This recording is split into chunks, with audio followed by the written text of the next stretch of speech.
உடனுக்குடன் மாலை நியூஸ். மாட்டு வண்டி எல்கை பந்தயம் புதுக்கோட்டை மாவட்டம் அறந்தாங்கி அருகே அமரசிமேந்திரபுரம் சக்தி விநாயகர் கோவில் சித்திரை திருவிழாவை முன்னிட்டு இளைஞர்கள் மற்றும் ஊர் பொதுமக்களால் கடந்த 13 ஆண்டுகளாக மாட்டு வண்டி, குதிரை வண்டி மற்றும் எல்கை பந்தயம் நடைபெற்றது.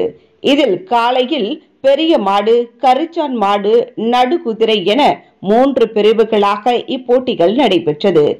மாலையில் நடைபெற்ற போட்டியில் நடுமாடு, பூச்சிட்டு மாடு, சிறிய குதிரை என 3 பிரிவுகளாகவும் போட்டிகள் நடத்தப்பட்டன. இதேபோல் அறந்தாங்கி அருகே மீமிசல் அடுத்த சேமங்கோட்டை கிராமத்தில் சித்திரை பெருவிழாவை முன்னிட்டு தொடர் இரட்டை மாட்டு வண்டி பந்தயமும் நடைபெற்றது. இப்போட்டியில் மதுரை, தேனி, புதுக்கோட்டை, சிவகங்கை, தஞ்சை ஆகிய மாவட்டங்களை சேர்ந்த 100க்கும் மேற்பட்ட ஜோடி மாட்டு வண்டிகளும் 10க்கும் மேற்பட்ட குதிரை வண்டி பந்தயமும் நடைபெற்றது.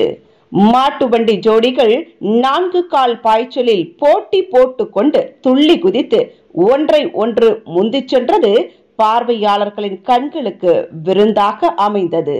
இப்போட்டியை காண மாவட்டத்தின் பல்வேறு பகுதிகளில் இருந்து வந்திருந்த ஏராளமான பொதுமக்கள் சாலை நெடுகிலும் இருபுறமும் நின்று சாலையில் துள்ளி குதித்து சீறி பாய்ந்த மாட்டு வண்டி மற்றும் குதிரை வண்டி ஜோடிகளையும் அதனை ஓட்டி வந்த சாரதிகளையும் கைதட்டி ஆரவாரத்துடன் வரவேற்றனர்.